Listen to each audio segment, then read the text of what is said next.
That genuinely has to be one of the games of the season. That was incredible. What an incredible watch between Crystal Palace and West Ham. I'm going to lie to you, before the game was even televised, I was thinking, out of all the games, they're televising Palace versus West Ham. Like, surely you've got some better matches you can show. But fair play, man. That was a brilliant game to watch. End-to-end stuff. Both teams going for it.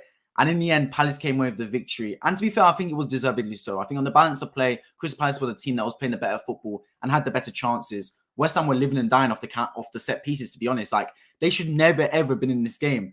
But if you don't defend set pieces, well, that will always be a weakness. And that's not something I'd really think of with Crystal Palace. I thought they'd be quite good defending set pieces. They're a very physical side. It's got a lot of big players about them. So I genuinely didn't think that would be a problem. But today, they kind of got exposed. The flick-ons from the near post and then able to execute the back post. West Ham were doing that every single time. And Palace could not live with it. They conceded 3 goals from set pieces. Set pieces were like penalties for them. That's genuinely how it was. Big up Jordan for joining the chat as always, my friend. Yeah, genuinely, I was thinking Palace is the better football team. I think we've seen that. Palace played the better football and they showed it today. But West Ham had that threat on the set pieces. And this is the thing about West Ham right now, yeah, because when I look at West Ham's squad, I actually genuinely think they've got some good footballers in there. Like, Declan Rice has been talked about with Arsenal, Liverpool, Chelsea, etc. He's a top midfielder. He starts for England. They've got Ben Rama, who scored multiple goals, man. He's an Algerian star. But then it's something not quite right. Bowen as well. He's been really good last season for West Ham, but something's not quite right. They're not gelling. The fact that they got completely outplayed here, like completely outplayed in terms of football style, and the only way they really scored the goals was from set pieces. That was the only thing that kept them in this game. Just goes to show that there needs to be a big change in the summer from David Moyes. My question is for West Ham fans, yeah, if you win the Europa Conference League and finish like 15th, 16th, whatever, but you survive in the Premier League, is that a good season? Because I'm inclined to say yes, because they've won the trophy, but also in terms of the actual quality of the team, it's by far got worse. Like, the quality of the football I'm seeing as well, because West Ham for the past couple of seasons have been in qualifying for Europa, qualifying for Europa Conference, etc. They will qualify for the Europa League, provided they win the Europa Conference League, of course. But they were finishing the top half of the table comfortably, like pushing 6th, 7th, etc. in positions. Now they're 10 or 8 positions down from that. So it just goes to show that they've got worse overall. So even if they do win a Europa Conference League, is that just papering over the cracks?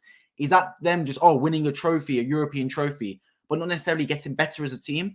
That's what I've got to ask myself, because when I watch West Ham play, I don't see a cohesive team. I don't see a team that's really looking like they know what they're doing. There's not really a game plan about them. On the other hand, you've got Crystal Palace, and under Vieira, I was one of the people that said Crystal Palace are like a team of individuals. They've got good quality. Zaha, Elise, Eze. I don't doubt their quality one bit. Very good footballers, technically gifted as well. But they're like a team of individuals. They'll just run around doing their own thing. They're waiting for a hero ball, as they say. They're waiting for someone to just do something crazy and win them the game. Now under Roy Hodgson, they look a bit more like a team. Like, they're attacking from all areas. They look more cohesive. They play some good football today, man. Good interchanging styles. Ayew was getting involved as well with the build-up. So they look really good together and they're gelling. And of course, Crystal Palace will stay up. I never really thought it was in doubt, even with Patrick Vieira, to be honest. But now it's confirmed they will stay up with 40 points, more than enough to stay up, in my opinion. Let's see how they build next season, because I don't expect Roy Hodgson to return next season. So who will they bring in? Who will Crystal Palace bring in as their next manager? I'm really interested to find out, because there's some good quality players in there, but they just need a proper system. That's what I think.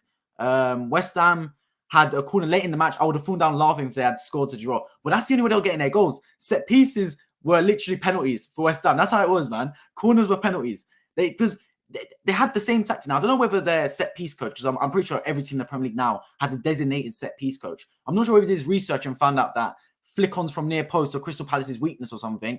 But West Ham did that every single time. And every single time it worked. A flick-on from the near post from Soucek and then a back post header.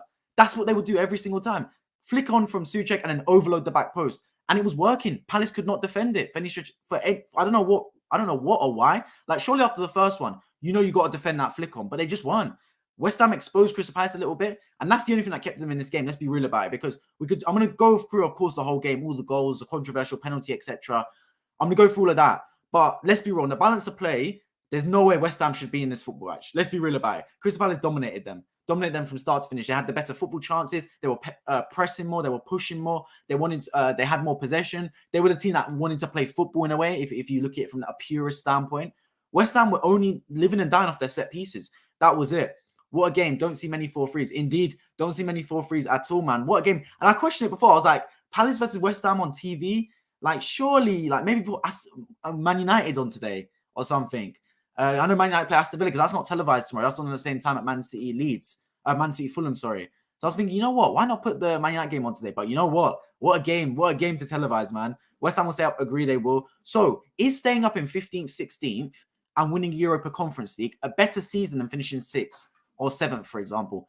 That's what I need to. That's what I need to get to the bottom of, because your gut will say yes, they've won a trophy if West Ham win the Conference League. They're in the semi-final playing AZ Alkmaar over 2 legs, which they should win. But the other part of me is thinking, have they actually progressed as a football team? Have they got better as a football team? Because in my opinion, from what I see on the pitch, they've got worse. They've got worse as a football team, and they're a shadow of how they've been in the previous 2 seasons. So I'm not too sure, man. I'm not too sure. Do you give up trophies for progression, or is it just all about trophies? That's what all the West Ham fans got to ask themselves. If West Ham win Conference League, do they qualify for Europa League? Yes, they do. Whoever wins the Conference League gets qualified for the Europa League. But they're gonna, if they make the Europa League playing like this, they're not gonna go far. Let's be real about it. The Europa League's a big step up from the Conference League. I don't mean to be disrespectful, but I can't think of an older current manager than Roy Hodgson, because there probably isn't one. The Donny was retired. He came out of retirement to save Crystal Palace's skin. That's how it worked. And that's why I'm thinking he's not going to be there next season. I doubt he'll be there next season, because he just came in to save Crystal Palace. It's not like he came in to like start a project there or anything like that. The man's pushing retirement. So I wonder who they're going to bring in next year, because the quality is there for Crystal Palace. I see some good players. Joachim Andersen, I think, is a really good centre-back, man. Hits those diagonals very well. I like, of course, the front three behind the striker. I like Zaha, Eze, Elise. I think it's a really good three. The striker, of course, I've still got reservations about Ayew. Maybe they should be starting Odson Edward. I don't know. Mateta floats around in there. Sometimes he gets some game time. I do like Decore in there. I think he's a really good player. I don't know why Lokonga doesn't get enough game time. I thought he'll do all right there as well. But let's see, because I think Palace overall, they've got a good team in there. They just need the right manager. They need the right manager around it. And if he can nurture that group and get them playing football, they'll be a force to be reckoned with, because Selhurst Park is a bit of a fortress as well. So much experience. Indeed, yeah. And that's what you need at times, man. These were 2 very experienced managers. David Moyes and Roy Hodgson going toe-to-toe. They're probably...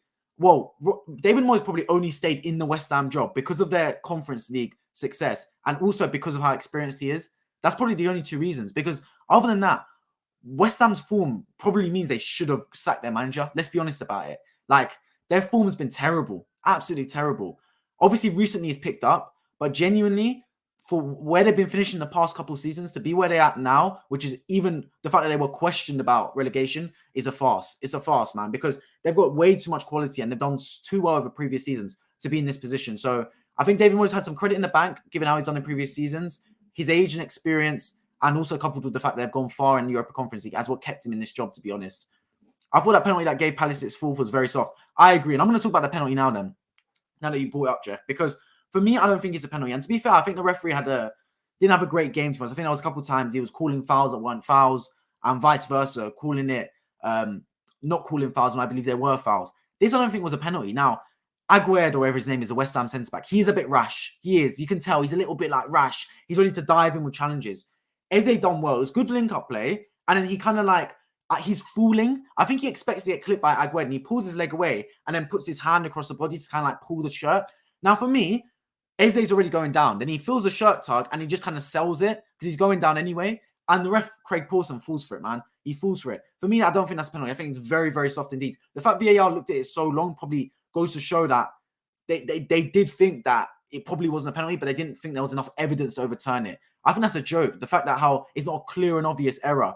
What's that about, man? Like, if it's not a penalty, overturn it or send him to the monitor. I don't get all this clear and obvious error thing. For me, I don't get that rule. It's a bit too subjective for me. I think it was a very soft penalty indeed, to be honest. And look, you could say that if they don't get that penalty, it finishes 3-3. Who knows, man? Who knows? But I think on the balance of play, Crystal Palace deserved the win and West Ham deserved to lose. So I don't think there can be any complaints from either side, to be honest. Yes, it's better, bro. It's about winning trophies. These days, people forget that. West Ham have never won anything in my lifetime, so come on. Yes, okay. That's what I said. I'm inclined to agree that winning the Conference League, of course, is important, even if you finish 15th, 16th. I agree. But another part of me thinks West Ham have got worse. Like, yes, if they win the trophy, it'll be good. But also, is it a little bit papering over the cracks? Now, you can say, yep, winning the trophy, that's papering over cracks any day. I mean, I'll take that any day of the week. Doesn't matter how well we perform in the league. If we win a trophy and we don't get relegated, that's a great season. And I'd agree, especially for a lot of these teams. But also, if West Ham do win the Conference League, that's not any reason for them to think, oh, you know what? Yeah, we've done well. Because the league form's been terrible. And the league form is your bread and butter. And West Ham should be nowhere near relegation fight. They should be in the top half of the table. But they're not. And other teams getting better. Villas are getting better. Newcastle's are getting better. There's not going to be space for West Ham. And before you know it, they're going to be fighting for relegation season in, season out. So they've got to look to improve. Their best player, Declan Rice, is leaving in the summer. I'm not sure who to, but I'm pretty convinced he's going to be going. They're going to need to replace him. They're going to need to replace him big time. And they're going to need to find some form and find some quality because something's not clicking. Something's not clicking in that team. Finishing where West Ham are and winning Europa Conference is not as good as finishing 6th, in my opinion. If they finish maybe 10th in one conference, then yes. See, that is a question I'm going to ask because in the previous couple of seasons, West Ham have finished in the Europa spot and Europa Conference spot. Have finished comfortably in the top half of the table. They didn't win a trophy, but they were in the top half of the table and they were pushing good teams. Now they're in fighting relegation. They're going to survive. But you know what I mean? Like around that relegation battle, flirting with the bottom 3 positions. Yet they're on course to win a trophy, win a European trophy. So you can say it's a better season in that respect. But then Jeffy is making a really good point. It's not as good as finishing 6th. Because if you finish 6th, right, you're the 6th best team in England. That's a big milestone, man. You get into Europa League next season. The money keeps coming. The project moves in an upward direction. It's like you're going in an upwards trajectory. It's like, would you rather be in Brighton's position, slash Aston Villa's position, or West Ham's position? That's what you got to ask yourself. Because you can say, oh, West Ham won a trophy, but Aston Villa got the better trajectory. They look like they're going up. They look like they're getting better season in, season out. They've got a good project there. And that's what I thought West Ham had. But in the past couple of seasons, I was looking at West Ham and thinking, I like the project. I like what David Moyes is doing. They're getting better season in, season out. I'm looking at it, I'm thinking they're forced to be reckoned with. And each season they're getting better. This has offset that. Yeah, they might win a trophy, but as a whole, the team's got a lot worse. Whereas when I look at teams like Aston Villa, like Brighton, like Brentford even to an extent, Newcastle as well, their teams are getting better. Yes, they haven't won a trophy this season, but they're getting better and they look like they're moving forward. There's light at the end of the tunnel. So what would you rather have? I mean, a lot of people would say the trophy because it's a European trophy. They might not never ever win a European trophy again in their lifetime. And I'd agree with that viewpoint. But others might say they want to see the upward trajectory. So would you rather be in Aston Villa's position or West Ham's position? That's my question right now. Let me know in the comment section. Whose position would you rather be in, Aston Villa or West Ham? Disagree, Jeff. If it was a bigger club, I'd get it more, but West Ham never win anything. That is true. And look, a European trophy, the fans will always say they remember winning European trophy in 2023. They book their place into Europa League next year, and they can make some kind of turnaround in what will be a blip season in the league position, you could say. And I'd agree with that. But it's a conundrum, right? It's a conundrum. If they win, they qualify for Europa, which 64 would do anyway, or 6 to 4th would do anyway. They only get more money. Fans don't care about money, only winning in trophies. That's a good point. The fans want the glory, right? They would do anyway. People remember trophies, not 6th place finishes. That's a good point. It is a good point. But I do remember 6th place finishes. Like, I remember West Ham finished 6th 2 seasons ago and 7th last season. They were progressing. They were the closest team to the big 6, quote unquote. They were good, man. They were good. And I was thinking as a team that they're forced to be reckoned with. This season, I've completely nullified that opinion. I don't think as West Ham is a tough game anymore. They've got a soft touch. So their reputation in my eyes has got worse, despite the fact they're going to win a trophy. So that's what you got to ask yourself. And look, as you said, Tommy, a lot of people would rather win a trophy. A lot of West Ham fans will be delighted with this season. Yes, we won Europa Conference League potentially. Obviously, it's not wrapped up yet. They've still got 3 games to go. They've got AZ Alkmaar in the semi-finals and a final potential. And then obviously you're going to survive in the Premier League, but you still got to take care of your league business because it's not over yet. And a lot of West Ham fans will be delighted with that. Yes, we won a trophy. What are you on about? I've not won a trophy ever since I've supported West Ham my whole life. I'd take that any day of the week. If we finish 15th, 17th, 7th, I don't care. Just win us a trophy. And a lot of West Ham fans would like that. But other fans I know would think, you know what? I'd rather see a team that's progressing. I'd rather see a team that I believe is going to do better next season than the season before. A team that I believe is going to get better and better year in, year out. And maybe it might take us 5 years, but eventually we're going to be challenging for the big trophies. Like some Brighton fans might be thinking that, along with Aston Villa fans, like the football they've been seeing their team produce, especially over the past few months. They'd be thinking, right, give us a couple more seasons, add some more pieces in here, retain our good assets. We will be fighting for Champions League spots sooner rather than later. And that's probably what they're thinking. So who knows, man? Who knows? Obviously, it's a toss-up. Which position would you rather be in? And West Ham fans will be happy, man. West Ham fans, I'm sure a lot of them will be happy, the majority of them. But there'll still be some that'll be thinking, I want the league positions. I want to be seen as like a club that's performing well. So let's see, man. It's West Ham, not Manchester United. I get you. And look, that's the overarching point. It's like, for example, as an Arsenal fan, when people used to ask me, would you rather Europa League or what's it called? Like finish top 4. I know that doesn't really make sense because you win the Europa League anyway. Sorry, if you win the Europa League, you get Champions League. But you know what I mean? Like, would you rather, if the reward of winning Europa League wasn't getting Champions League football, would you rather win the Europa League or get top 4? or would you rather win the FA Cup or get top four? I would rather get top four because Arsenal won the FA Cup enough. I want us to see us progress and get Champions League football because I'm more in the mindset that I want to see progression from our football club rather than necessarily winning an FA Cup like we do every other season anyway. So that's my opinion as an Arsenal fan. But I see your point. West Ham fans, they're not necessarily a big club. So they probably prioritize the trophies because that might be the only trophy they win for a decade. Do you get what I mean? In, say, 20 years, will you remember? Yeah, it's a good point. It's a good point. Yeah, I hear you. I don't value conference trophy competition among a bunch of mediocre sides. But West Ham would value the Conference League because for those mediocre sides, the Conference League is their Champions League. Like West Ham aren't making a Champions League for a long time, in my opinion. So the Conference League is it's the equivalent of their Champions League. That's their trophy they want to win. So let's see, man. I think it's a Mickey Mouse trophy, but depending on the club size, it means something. Exactly. It depends on the club size. It's relative. To Arsenal, to Man United, to Real Madrid, the Conference League is a Mickey Mouse trophy. To West Ham, it's a Champions League in their eyes. Let's be real about it. As a Cardiff fan, I'd love Conference League football. It's levels, I guess. Of course you would. It's European football, man. It's European football. Nothing to sniff out whatsoever. Depends. Top four for a club like Tottenham, for example, they need a trophy. Yeah, Tottenham fans would prioritize a trophy because they've been starved of any sort of trophies, to be honest.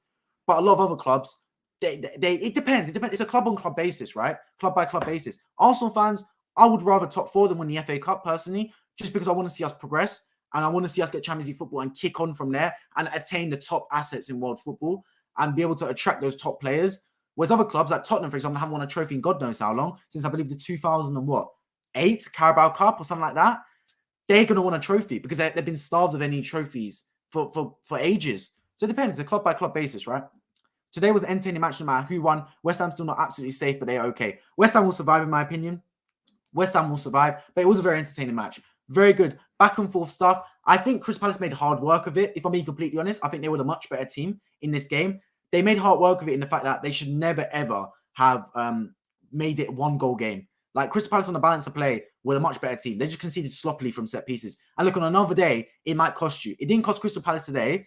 And I guess because they're not like a top team, it's not something that's going to be highlighted big time in the newspapers. But if it was Arsenal or Man City or Man United conceding the goals Palace conceded from set pieces today, it'd be all over the back pages. And that would be the scouting report for every team coming. That is how you score against Palace. Near post flick-ons, overload the back post because they're weak. And I always say, right, the marks of a weak team are teams that concede from set pieces. You've got to make sure you're surefire from set pieces, man. Because when you're dominating from a game, the only way the other team scores is from a counter-attack or from a set piece. And you've got to make sure your transitional defense is good, therefore, and also your set pieces. Those are two things you have to lock up. And for me, Crystal Palace, if they lock those two things up, they're winning this game 4-5-0 because West Ham had nothing. Genuinely, they had nothing. They weren't counter-attacking well. The only joy they had was from the set pieces. So the fact they conceded from there is the reason I say they made hard work of it, and they genuinely shouldn't have. They genuinely should have won this game comfortably and convincingly. The fact they didn't, they're going to need to go back on the training round and drill how to defend set pieces. But that's the only minor thing, right? Like you say, it's minor, major. Obviously, they conceded 3 goals from it. But that is the only thing I really looked at from Crystal Palace and thought, you know what? That's the thing they need to improve on. The goals were flowing today. I know I've been critical of Palace in recent weeks for not scoring enough goals. But under Roy Hodgson, they've done exactly that. Vieira, they were struggling. And I said, because under Vieira, it was too much individual play, too much hero ball. Zaha, make us do something. Let's get the ball to Lisa and hopefully he does something. Same with Eze. Whereas now it looked like a team that's gelling. Like they got the 3 across, Eze, Elise, and of course Zaha on the left. And of course they all play through Ayew, like linking up through him. And it works. They bagged 3 goals in the first half today, man. It was really, really good stuff. Of course, against Leeds the other day, I think they made it 5-1 or something. They won that game. Crazy good, man. So you're looking at it and you're thinking, this is like Palace look good under Roy Hodgson. Obviously, he's not going to stay there long term. I'd fully expect them to move on to another manager. But it's still nice to see that he's got this team clicking because they're a team that's lacked confidence under Vieira a little bit towards the end. I'm one of the people that said they shouldn't have sacked Vieira because I always do believe you have to give these young managers chances. And maybe, look, someone like Kompany could do really well at Crystal Palace, for example. I doubt he'd move on from Burnley at this stage to a team like Palace. He'd rather move on to a better team. But I'm just looking at it like that. Like this Palace team, the individuals they've got, the quality of the individuals, like the Zahas, the Ezes, the Elise in particular as well. I think he's a really good baller. They need the right coach around them. And there's potential in that football club. Genuinely, there is. There's really good players in there, man. Really exciting team. Really front foot attacking team as well. That's where they play best, man. When they're front foot, they're attacking, they're playing entertaining football, and they're flowing. That's when Palace play their best stuff.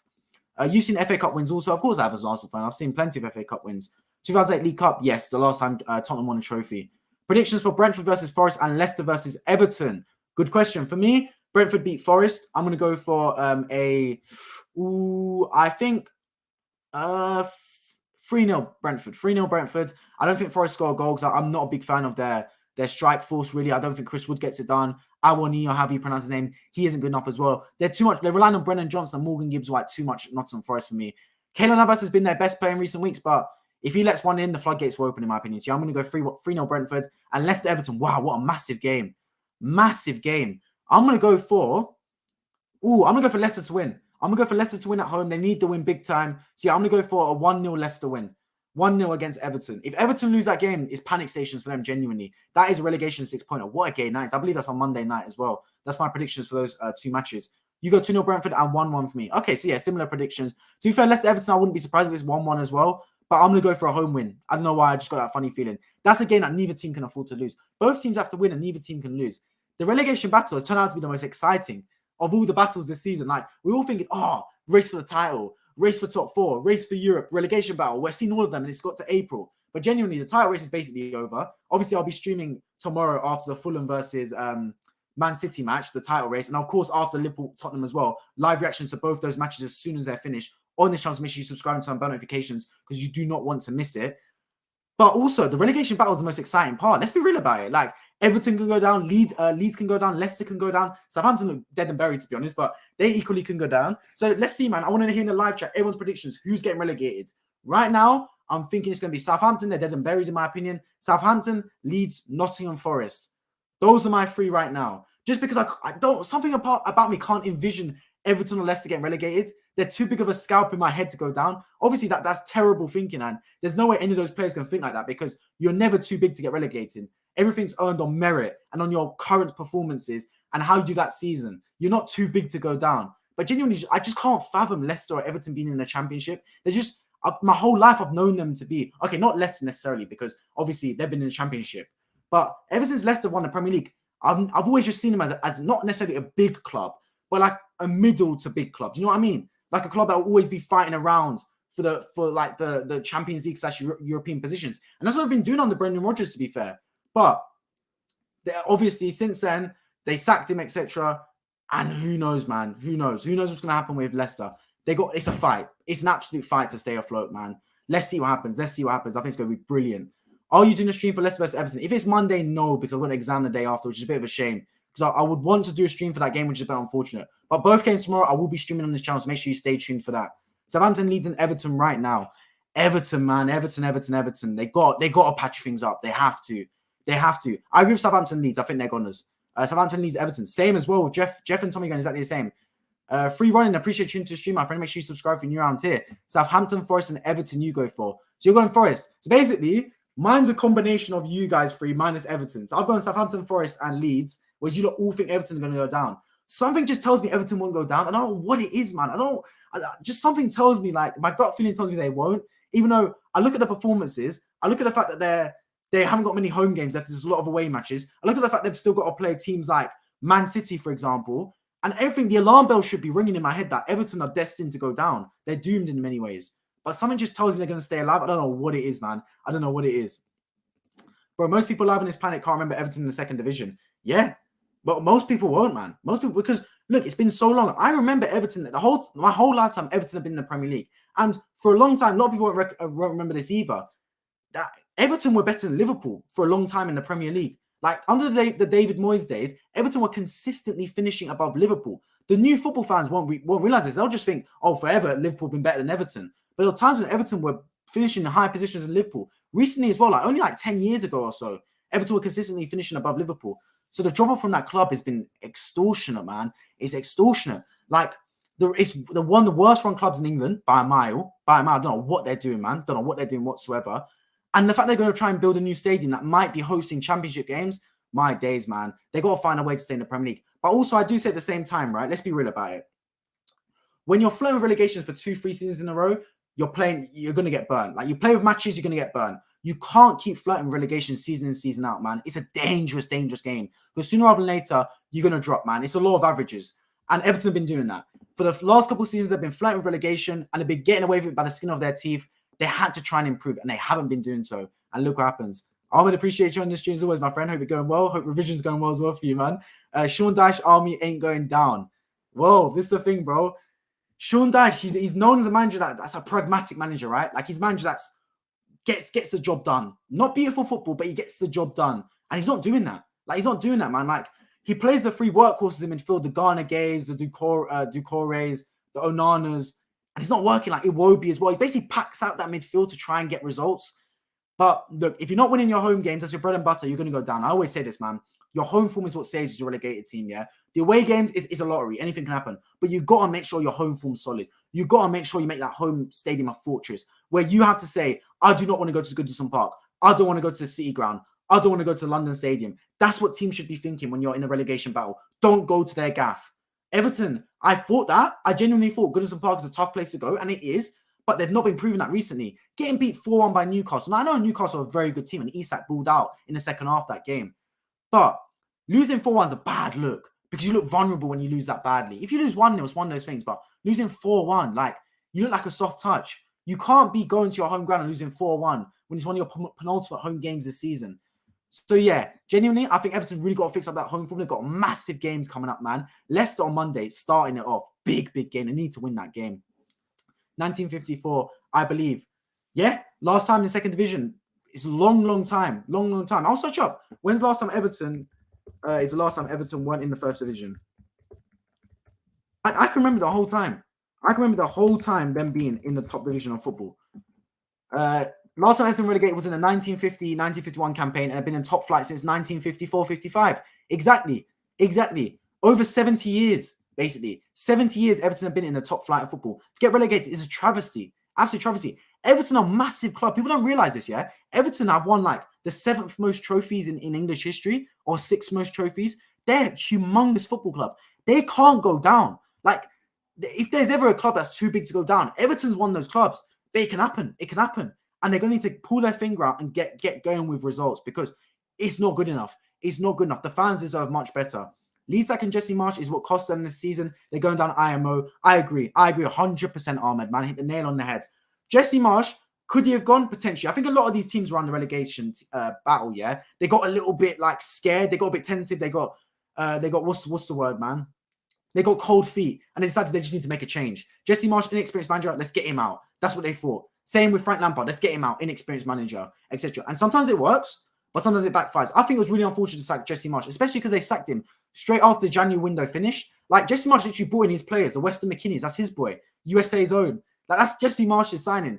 Rutner, Jorginho Rutner, for example. That's his signing as well. He brought in all these players, and then literally a week later, they sacked him. Didn't even give him time to gel in those players. And in the appointment, if you're going to sack Jesse Marsch, yeah, bring in a competent manager. Javi Gracia is not a competent manager to me, man. I've never looked at Donny. Even when he was at Watford and thought, that's a manager I'm gonna bank on. That's a manager that I'm gonna go to war with. That's a manager that's gonna keep my team in the Premier League. I've never seen that with Javi Gracia. Now, if anyone disagrees, feel free to let me know in the live chat. But I've never had that opinion about that man. That's just my thoughts on it. So when they're bringing him, I'm thinking, bro, is that the best appointment? And ever since they've had him, they've sunk like a stone. They had a little manager bounce.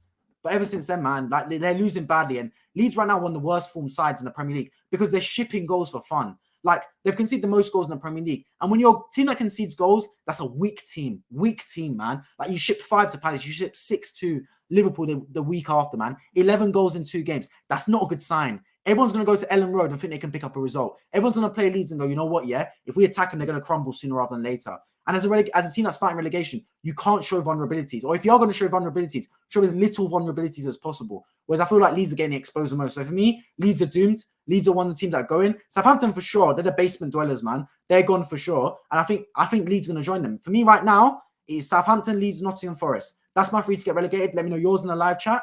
Those are my 3. Obviously, it's subject to change now. I feel like every time I'm doing a stream, I change it. But right now, that's the 3. That's the 3 right now. I thought Deutsch would have been more of a bounce. Must be bad. He had a little bounce, right? I mean, he beat Arsenal in his first game. Like, I still can't believe Arsenal lost that football match, man. And I thought Sean Dyche would keep them in the division just because he is that pragmatic manager, right? He's done it with Burnley for years. Like, shut up shop, play good football, man. 4-4-2 or that kind of way. Keep it tight, keep it resolute, keep the centre-backs tight to each other, and then lock the ball up and play off the striker. That's been his style the whole time. It's not going to be a beautiful football, but he wants 11 fighters on the pitch. He wants 11 people that are going to lay down their life to stay in the Premier League. That's Sean Dyche's motto. That's literally what he's done. That's his football philosophy. And I feel like the Everton players did commit a little bit, but overall, I don't think they've done enough to really warrant or to really implement Sean Dyche's style. I don't think he's done enough to really imprint it on this Everton side. That could take him a while, but when you're fighting relegation, unfortunately, you don't have the luxury of time. You have to get results instantly. And they did for a little bit, but ever since then, they've started to nosedive a little bit. And right now, I always say, yeah, the table's one thing. The table for me right now at this stage of the season, yeah, is that qualifying in F1. It just gives you a head start. Whether you're on P1 to P20, it's a head start. Right now, it's all about momentum. Trust me. Don't worry about league table. It's all about momentum. If you've got 2 wins in a row, you're going to survive because the confidence is high. Teams don't want to play you. You're knocking the ball around nicely. That's what's going to keep you up. I look at right now momentum. And right now, Leeds' momentum, Everton's momentum is bad. It's bad. On the flip side, you've got West Ham's momentum. I know they are lost today and they lost to Liverpool as well. But before then, they were unbeaten in 3 matches. That's what kept them in this league. You've got to have the momentum about you. And too many teams right now have got bad momentum. Bournemouth's momentum. That's what's kept them in this division, man. They managed to get a win against Liverpool, a win against Tottenham. They were this close from getting something from the Arsenal game as well. That's what keeps them in the division, man. And I look at Everton, the momentum isn't there. The momentum isn't there. So for me, they're doomed to go down. It's one of the things that is sad, and I still can't fathom it. I still can't imagine Everton not being in the Premier League. Like, they're one of the hallmarks of Premier League football. It's football heritage for Everton to be in the Premier League, but you're never too big to go down. You're never too big. And if you keep flirting with relegation, sooner rather than later, the scales will tip in the balance and you will drop down, man. It's a law of averages. And so Everton, if they do survive this season, though, if by hook or by crook they do survive this season, they have to look at themselves as being very lucky. Very, very lucky boys, man. Very lucky indeed. Like, to be fair, any of the bottom 5 that survive, yeah, from Southampton to Leeds to Forest to Everton to Leicester, yeah, if which 2 of those 5 teams survive, they're going to have to look at themselves in the mirror in the summer and go, we got away with one. We got away one royally. That's what I think, man. If any of those 2 of those, if whichever 2 of those 5 teams survive, they got away one. They like robbery, man. They no way any of those 5 teams are good enough to stay in the Premier League, consistently wise, like in terms of their consistency and results. But they may get away with it. That might be the way. So if you're looking at Everton, man, you got to do whatever you can to survive. And next season, you have to not be in a relegation battle, man. You have to, because they're too big to be in a relegation battle season in, season out, man. Too big. And I understand they've got problems. I understand the goals aren't there for him. For example, Dominic Calvert-Lewin's been injured half the season. If he's there from the start, maybe they're not in a relegation battle. They're relying on Maupay to get him goals. They're relying on Damari Gray, who's not really a striker. For me, he's better off the left wing.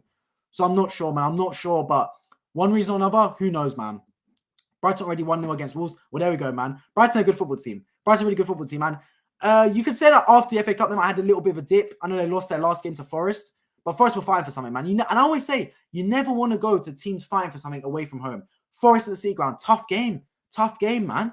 You don't want to go there. And Brighton lost that match, but they'll be back, man. And I think they've shown enough quality in the FA Cup semi-final to show that they are a really good football team. So despite the fact they lost that on penalties, it should not have affected their psyche and their mentality. They're a very good football team, and they've proven that under Zerbi. Very good, man. I have a lot of good faith in Brighton.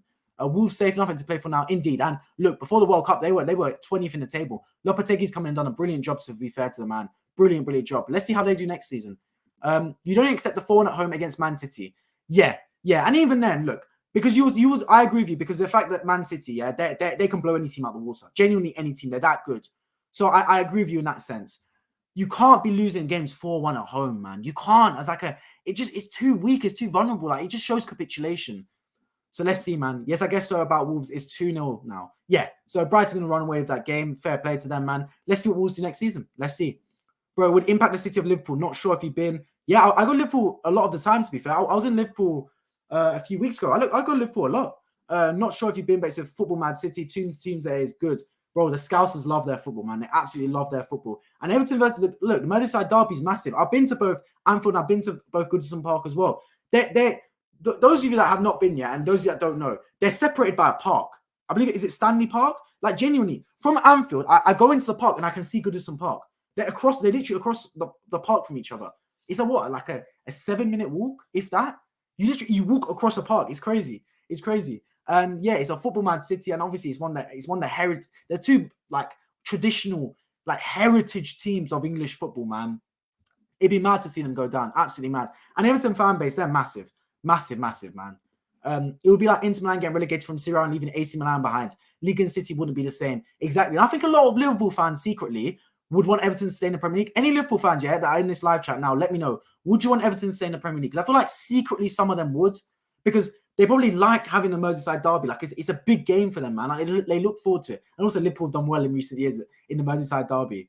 Everton got FFP problems doomed either way. See, that's the thing. It's crazy to me that they've got FFP problems, which I can imagine, by the way, because they've bought a lot of players that's backfired badly, man. And they've spent money. They've just spent it terribly. They genuinely are the worst run club in England. They have to be. They genuinely have to be. Like, it's that bad. Like, they spend the money and they're still crap. They buy the wrong players, they're still crap. They bring in Ancelotti, they're still crap. Like, they're just crap, Everton. I don't get it.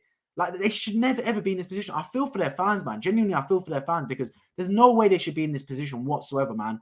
The fall-off has been so bad on Everton's behalf. And look, maybe if they go to Championship, that's what they need, that a little bit, maybe to like give them a little kick up the arse to say, no, you can't be operating a football club like this. Like, you can't keep flirting relegation and thinking this is okay. You can't keep being this bad and getting away with it, man. They're going to need like some kind of like wake-up call. Maybe the Championship is that. Who knows? But I feel for the Everton fan base because they should never, ever be through this, man. Ever. Stanley Park. Yes, exactly. That was yeah. I knew it, man. I knew it. My geographical knowledge is there. Could be. Yes. The thing is, it's a different derby. No boundaries in the city. Families have red and blue. It's a friendly rivalry in the main. Well, that's the thing, right? Because they're so close to each other, right? It's a case where it's not like you've got the like in Tottenham and Arsenal, for example, there's a bigger distance between them. So you look at it and you think like there's a clear, distinct Arsenal side of North London, like around the Islington area, and there's a clear, distinct Tottenham side of North London near the Tottenham area. Like that there's a distinct difference in the Arsenal and Tottenham areas of North London. Whereas when you look at Liverpool, for example, right, the whole city, they're next to each other. They're right next to each other. Like there's Everton and Liverpool fans like next to each other. Like when you go to school, it's not like you go to a certain school in a certain area have all Liverpool fans and vice versa to Everton fans, sorry. Like they're integrated as one. You're right. You're 100% right, man. So it genuinely is a case of red versus blue integrated in the city. Like they support Everton, I support Liverpool. But either way, you're supporting one is one of those things. And to see them be split up in that respect, it would be a bit sad. It would be, man. But look, nothing's guaranteed in life. Nothing's guaranteed in football. So if they don't put in the performances, it's the fate they're gonna receive. It's the fate they're gonna receive. So they got to buck up their ideas, man. Well, look at the Everton fixtures. It's not friendly, to say the least. Not friendly whatsoever, man. So they got to learn to buck up their ideas big time. But yeah, going back to the game. Now, I feel like I should review the match in the main because I haven't talked about the game enough. So for those of you that missed it, this is what happens in the football match, yeah? So off the bat, I believe it was Crystal Palace. Yeah, Crystal Palace got no, West Ham scored first. Bloody hell, I had to go back. West Ham scored from Soucek off the bat of the game, right? So basically, the ball gets whipped in. I believe it's Soucek who knocks it onto the back post. And then I think it's Mitchell does a terrible clearance. He basically heads it back into the danger area. You got to head that out for another corner or head it away from danger, away from the goal. But he heads it back into the mixer. And then Soucek with a brilliant left-footed finish to put it into the back of the net to give West Ham the lead. And it was against his run of play, to be fair, because Crystal Palace were playing well. But that's a good thing about Crystal Palace, man. They conceded, but they didn't let it get to their heads. Because a lot of teams concede in the Premier League, right? And it throws off their whole game plan. They try and reset again. But Crystal Palace did the right thing. They conceded, but they kept going with their business. They realized that they were the better team. It was against the run of play the goal. They kept pushing. And they got a brilliant goal from Ayew, man. Brilliant goal. Ball came through to him, one-on-one, and slotted it past the keeper. Really good finish. And that brought the game level at 1-1. And after that, they kept pushing. This time, Zaha scored across the back post, left-footed finish into the back of net. Brilliant goal from Zaha. And then the third one as well. This time, Soucek, man. He receives the ball, but he's just sloppy. I don't know whether he didn't get a call that there was a man on or whatever, but just sloppy. Thinks he's got all the time in the world. Schlupp robs him and then slots into the back of net. That's 3-1. At that point, I thought the game was over, to be fair, because Palace were the better team, then were 3-1 up. But Everton, West Ham pulled another one back again from the set piece, man. That was their bread and butter this game. This time, it's Antonio that scores it. Soucek again with a flick at the near post, and Antonio to head it into the back of the net. Brilliant header from Antonio, man. Good instinctive finish at the back post. And at 3-2, I'm thinking, you know what? Yeah, Crystal Palace is the better team, but West Ham might have a bit of momentum now. And going into half-time, I'm thinking, what half of football, first of all? What a half of football. Coming out to the second half, Crystal Palace get another goal. This is controversial. Eze gets tripped up off a brilliant 1-2 with, I believe it's Ayew, or it might have been Zaha. And for me, it wasn't a penalty. There was no contact with the feet. It was just a little bit of a shirt tug. It was way too little contact for him to go down. He tried to buy it. To be fair, Craig Paulson, he did buy it, and he gave them the penalty, brilliantly dispatched by Eze. That gave them the 4-2 lead. West Ham got back into the game again. This time it was Aguerd that scored. Potential handball. Controversially for me, it was rightly given as a goal. No way should that goal get disallowed, because if it wasn't clear enough, the handball, I think if anything, it touched the Crystal Palace's player's hand. But either way, again, another set-piece goal. And then that made it 4-3 Crystal Palace. West Ham had their tails up, but didn't have enough quality to come away with a point. and Crystal Palace win the game. It was a brilliant game of football, man. Brilliant game of football. Just hope if they go down, they don't do a Leeds, which is like stay down for a while, right? Yeah, I agree, man. I agree. The Premier League would lose a big fixture. They always show both Merseyside derbies, and they wouldn't want to lose that if they're being honest. Exactly, man. The Merseyside derby gets shown on TV every single season, man. No matter how good or how bad either team is. So it's massive for them. It's massive for them, and it's a big part of the city and everything. It'd be a loss. It'd be a sad loss. Crystal Palace next season. What are their targets? Brilliant question. Everyone, let me know in the live chat their thoughts. What is Crystal Palace's targets next season? For me, I think they need to bring. So Roy Hodgson isn't staying next season, even if they will survive, but they can't keep the man, bro. Like he's teaming with relegation. You bring in a young, exciting manager, like maybe take a gamble on, I don't know, like maybe the young Sporting Lisbon manager if he's willing to go. For Crystal Palace, yeah, don't worry about targets necessarily, because pushing for Europe is one thing, not getting relegated is another thing. For me, Crystal Palace, yeah, they need to bring the manager that gives them a good identity and a good style of football and gives them progressive football. That's what I think they should be doing personally, man. Don't worry about pushing for Europe, because there's only 7 European spots and there's 7 very good teams in the Premier League. For Crystal Palace, just bring in a manager and the football looks good. Kind of like Brighton are doing and like Brentford. Brighton and Brentford, the football looks good for them. That's what I think Crystal Palace should be aiming for. Bring the manager that's playing the team very well. Sorry, playing the team in a really good system. They've got a DNA about them and they're playing exciting football. And they're finishing, I'd say, in the top half of the table. That's a good season for Palace. And the main thing is, right, the biggest thing for teams in the mid-table, like Palace fans, they need to see progression in that football team. If they can see light at the end of the tunnel, if they can see a team that looks like it's going to get better season in, season out, they will stick by that. And they'll be delighted with that progress. So that's what I believe Palace should be doing. Let me know yours in the live chat, what you believe Palace's target should be next season. For me, it's less about positioning and more about how I see them play as a team. That's what I'd be more worried about. Can I see a team that's going to get better? Can I see a team that's got a direction? Can I see a team that's got a DNA and a manager that's there to stay? That's what I want to see if I'm Crystal Palace. That was a terrible header that sets up the first West Ham goal. If he had been a West Ham player, he could have done better. Yeah, look, I mean, Mitchell, what is he doing, bro? Like, the ball comes to you and you head it back into the danger area. Like, he's such a low IQ play. You got to head it away from danger. Even if it's another corner, so be it. So be it. Just don't head it back into the box. Like, yeah, he headed it towards the goal. Head it backwards, but if you have to. But, like, yeah, terrible header, man. Fans going up now would think it's crazy if Man City got relegated. But my lifetime, I've seen them very poor in the old 3rd division. I'm not that old, really. See, this is the thing, right? If Man City get relegated, never going to happen. Never for a very, very, very, very, very long time.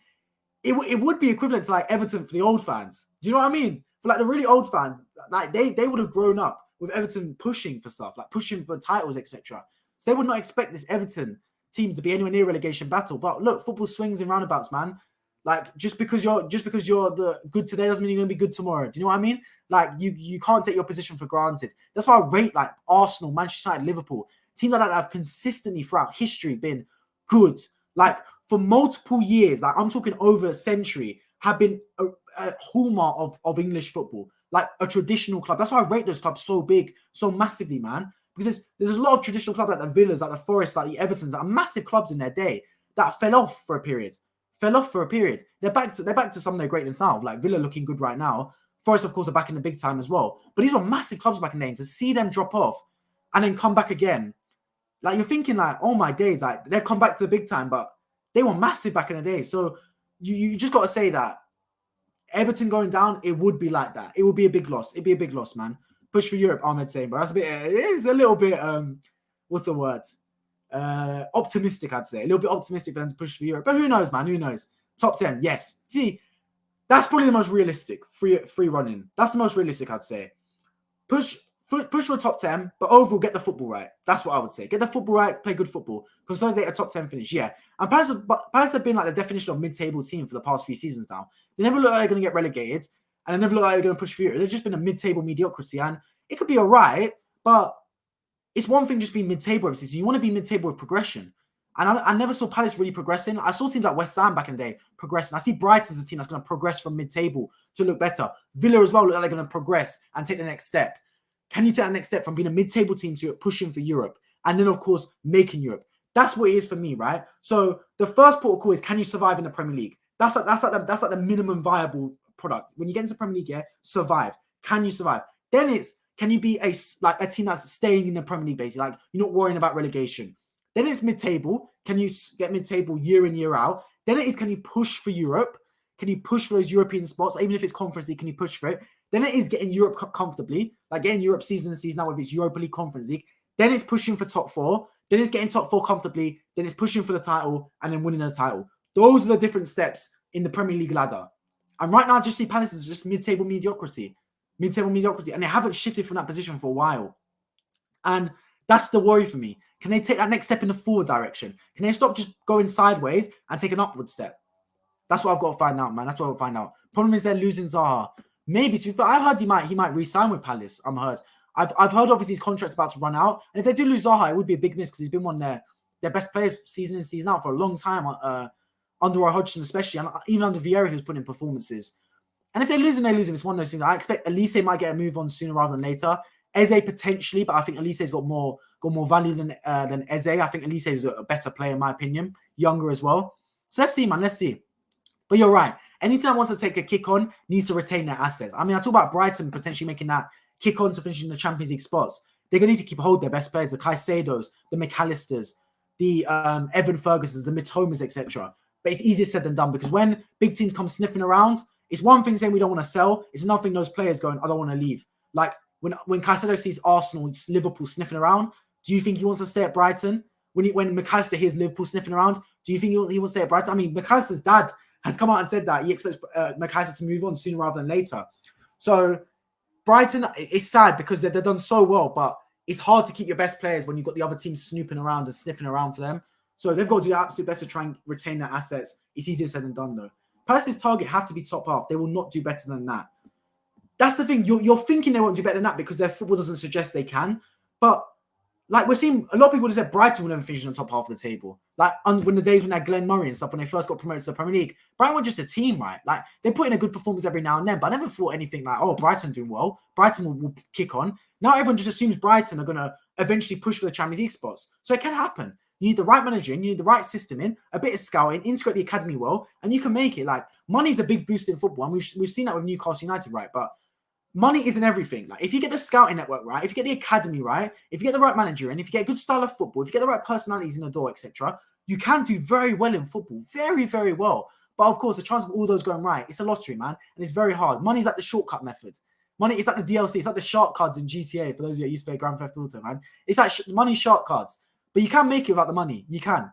Now it's 3-0 Brighton. Yeah, that game's wrapped up, man. That game is wrapped up. Who's the goal scorers? Let me know. I'm guessing Mitoma's bagged one at least. Solly March, maybe Pascal Gross on the score sheet. Who's been out front for them? Is it Welbeck or is he injured right now? Probably Dennis Undav then. Let's see. Man United, Liverpool, and Arsenal are the only teams I cannot see getting relegated. The big three teams in the English game for me. Yeah.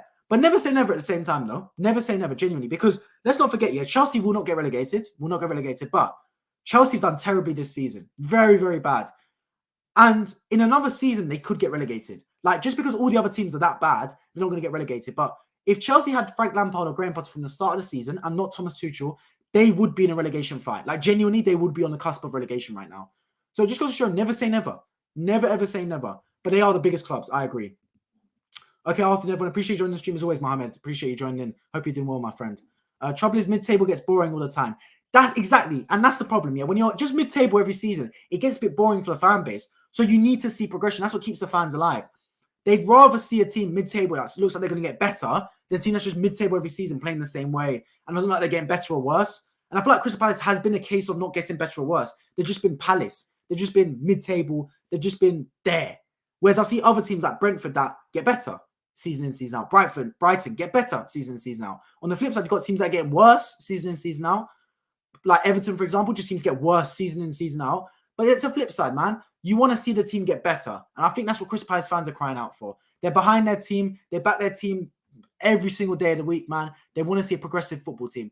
And whoever the manager comes in here, play attacking football because the quality is there at Palace. Genuinely, it's a very underrated squad.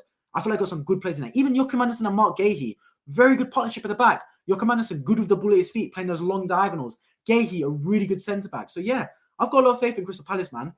Here's a question. Would you take, say, 20 years of finishing mid-table in the Prem or 20 years of going up and down and winning a trophy? Ooh, I think 20 years of going up and down and winning a trophy because I'd rather just win a trophy than at the end of the day, right? Win a trophy, man. If you go up and down, you go up and down. It is what it is. But win a trophy, man. That's the main thing. Relegation would hurt, but I don't know. I'd want a trophy. Yeah, exactly. I agree. Brighton need to spread those goals around. Who scored for them? Undav and Pascal Gross-Brace. There we go. So Dennis Undav scored. That's good for him because the fact that Evan Ferguson and Danny Welbeck's injured, right? They're going to need Dennis Undav to get goals for them because he's their only striker left, right? So they're going to need him to start firing. And if he's got the goals, that's big. And Pascal Gross as well. Pascal Gross is one of the most underrated players in the Premier League, man. Him and Solly March, criminally underrated, man. Like, for all the plaudits this Brighton team gets, and deservedly so, it always goes to Mitoma, Caicedo, Alexis McAllister, Evan Ferguson, Danny Welbeck sometimes. I never ever hear Pascal Gross or Solly March get talked about enough. So good, man. So good players, man. So good. Really good footballers. Hey, bro, appreciate joining the stream as always, Jordan. Man United final bid for Glazers. Man United takeover will happen soon. I saw that. Both the Qataris, the Sheikh from Qatari, submitted over £5 billion, massive bid, and also Jim Ratcliffe with Ionos submitted a bid as well, I believe. I think it's going to be the what's called the Qataris that win it personally, and I think United fans will be happy with the Qataris. I think they will be. But let's see if the Glazers sell, man. Let's see if the Glazers sell, and let's see if the Glazers sell majority or minority stake, because that's another big question. Yeah, it's a difference between selling a minority or majority stake. A majority stake means that team can make all the decisions because they are the majority stakeholder. They don't need to run it by anyone else. If they hold a minority stake, they hold a stake, but it doesn't really mean anything because the Glazers still would hold the majority. They still can make all the decisions around the football club. So let's see what happens. Tottenham for years were a mid-table club most years. Yes, but the thing is, Tottenham have always, Tottenham have got legends. They've got a bit of history about them, Tottenham. That's the one thing I'd rate about them. They won a double in 61. Players like Paul Gascoigne, for example, Glenn Hoddle, etc. Really good players, man. Really good players back in the day.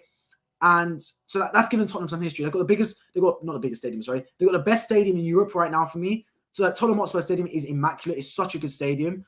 So I'm looking at them thinking they're still a big club. They're not the biggest of big clubs, but Tottenham are a big club. And that comes from an Arsenal fan saying this. Depends on the trophy, Tommy. I'd rather be in the Premier League 20 years than win a Europa Conference or a Carabao Cup. Yeah, but look, if you win a Carabao Cup, that's big for your country. That's big for your it's a trophy in the cabinet. Trophy in the cabinet, man. It's a major honor at the end of the day. Not for me, Jeff. Mid-table for 20 years would be extremely boring. It would in a way, right? If you're just mid-table every season just mid-table. Bro, I don't want that United takeover. I don't want it either, man. I don't imagine every team gets taken over. It's gonna be a race for money, but look, it might happen eventually. I think they would end up selling only a minority stake to an equity fund. Potentially. That's the thing I don't know what the Glazers will do. Because I've heard rumors that they only want to sell minority stake anyway, which is it doesn't really mean anything. For the longest time, Arsenal, Usmanov had a minority stake in Arsenal at 30%. He didn't do anything with it because anytime he proposed something, the Croquets would go, yeah, that's a good idea. Don't matter anyway. I hold 70%. Your opinion means nothing. So let's see, man. I remember when Arsenal got bored of top four every year. They weren't competing, just qualifying. Exactly. And I was one of those fans. Getting bored of top four every season, thinking we need to kick on. And that's why I always say, man, it's one thing getting top four. It's one thing getting trophies. But as a football fan, you want to see progression. It's about the journey, not the destination a lot of the time, because football fans, they want to see their team progressing. They want to be blinded by optimism. If they can see a team getting better every season, they'll take that. If my Arsenal team gets better every season, I'll take that, man. Because sooner or later, if you calculate in your head, you're thinking if we get 1% better every season or 10% better every season, that's like a position better every season. Sooner or later, we're fighting for the title. That's how football fans can think in a way. So if they look at it and they go, look, we're getting better this season, we're better the season after that. This season we're doing well. The season after we're doing better. They'll be happy with that. They'll be happy genuinely. So let's see, man. Let's see. That's why I think they'll go a minority stake route. Glazers get some cash and nothing else changes. Yes, exactly. Exactly, man. Exactly indeed. Let's check out the Premier League fixtures right now because it's coming up for half time. Let's see what's going on. Of course, the games right now, let's be real, they're not massive games. So Brighton 4-0 against Wolves. Bloody hell, man. They've taken them to the cleaners. Dennis Undav in the 6th minute. Pascal Gross scored a brace. And Danny Welbeck in the 39th minute gives Brighton a 4-0 lead against Wolves. And this is not even half time yet. And in the other match, Brentford against Nottingham Forest. A massive game for Nottingham Forest. Is currently 0-0 with the game. Basically, Brentford dominating. Forest haven't even had a shot right now. But they're surviving for now. They're surviving for now. So yeah, Brighton 4-0, Brentford 0-0. Those are scores right now around the Premier League. In League 2, I think Rochdale stayed in that league for 44 years. Can you imagine that? That's crazy, man. Crazy. 44 years in League 2, man. 44 years. Not going up, not going down, just staying in there. That is absolutely crazy. I can't imagine. That's a lifetime, man. That is more than double my age. Time spent in League 2. Absolutely crazy. Can't imagine such a thing, man. Can't imagine such a thing. But yeah, I'm going to start to wrap up this stream now as it's been going on for just under an hour. Don't worry though, my next streams will be tomorrow, 4 p.m. Fulham versus Manchester City on this channel. Obviously, you can check out my community tab as well. And then at 6:30 p.m., Liverpool versus Tottenham. It'll be a double-header stream tomorrow for Super Sunday. Both the big matches. And of course, I'll be talking, of course, as well about the Man United Aston Villa game. All the fixtures tomorrow will be talked about when I'm doing my reactions. The fixtures tomorrow include Fulham versus Man City, which will be the main coverage on this channel. Bournemouth versus Leeds, Newcastle versus Southampton, and then of course in the evening, Liverpool versus Tottenham. So 5 massive games tomorrow, to be completely honest about it. Massive football matches, which of course I'll be covering on his channel tomorrow. See you tomorrow, bro. Maybe Fulham will nick a point. I hope so. And if that's the case tomorrow, I will be more than delighted, man. More than delighted. But that's it for today. I appreciate everyone tuning in as always. I'm going to quickly run through the match as I always do to end the stream. It finished 4-3 Crystal Palace. They won deservedly so. West Ham got all their goals from set pieces. They were literally taking corners like penalties today. That was a soft touch they had. But genuinely, I thought Crystal Palace were a much better team and deserved to win that football match. They played the better football. They had better chances. And it'll be a good win for them. That gives them up to 40 points. That takes them up to 40 points and basically secures them of Premier League status going into next season. For them, the big thing is they need to look at progression. They need to look at progressing to look like they can bring good manager in that can take this young team on the journey and take them on a positive outlook and positive trajectory. That's what I think they should be doing personally. On the flip side, you've got West Ham United. It's another loss for them. I don't believe they're going to get relegated. I think they will survive in the Premier League this season. They've got to be looking at winning that Europa Conference League, man. They've got to look at bringing a trophy, because if they win a trophy, it can actually mask over what's been a terrible season for West Ham overall if you do bring in that trophy. And that's what they've got to be looking at, man, because European glory can mask any sort of bad domestic position. That's what they've got to do. But overall, 4-3 win, very entertaining match. And more of the same tomorrow, I hope to see in the Premier League. Brentford controlling match, but not really threatening. Well, there we go. If Forest can nick even a point, that's a good result for them. I appreciate everyone tuning in as always. If you're new on it, make sure you subscribe on my road to 2,000 subscribers. Drop a like down below so the video goes out to more people in the algorithm. If you're watching this now that it's stopped being a stream, make sure comment down below your thoughts on the game and any other football matches of the day. I'd love to hear your thoughts on it. Up on my football, I appreciate everyone for tuning in, and I hope to see you all in my next